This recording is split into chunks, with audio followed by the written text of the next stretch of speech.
Zeer opgelucht, blij, euforisch. Zeer content met dit akkoord. Inconsequent beleid. Niet steeds wisselend beleid en steeds weer veranderde spelregels. En dat is heel vervelend. Diepe teleurstelling, maar ook euforie bij de voor- en chinstanders van Wiemoenenparken in Friesland. Juster maken de nieuwe collegepartij en Partij van de Arbeid, CDA en FNP bekend dat de plan van Wiemoen bij Metselwier, Gerkes Kleester en Reduzen wat haar onbelangt van tafel binnen. En dat besluit komt hut om bij de voorstanders. Bij Metselwier zouden bij gelijk 6 grote windturbines komen van zowat 150 meter hoog. Sectie Aardemoen in de regio zouden daarvoor dan weer verdwijnen. Onder plan is nog niet werken.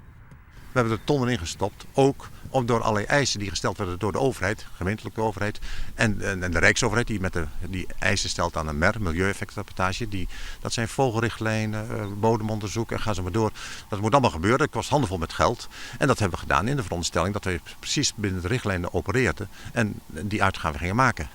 Maar in Metselwier zelfs bestaat ook een soort chinstand in het windturbinepark. 84% van inwoners van Metselwier zien dit plan.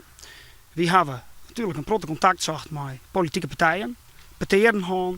En dat heb ik veromschoen in een aantal partijprogramma's. En we zijn er heel blij mee dat we het veromschoen in het coalitieakkoord.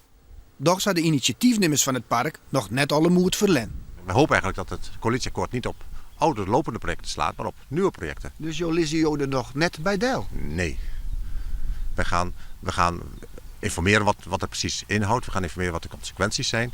En dan kijken wat onze verdere plannen zijn hoe we dat moeten aanpakken en oplossen. Maar nevens FNP-fractievoorzitter Annetje Toering zal de provincie nije Wiemoenen op het platteland net daar staan. Wel zullen plannen voor windturbineparken bij de Iselmar, de Aarsludiek en bij het Klaverblad Jereveen verder ontwikkelen worden.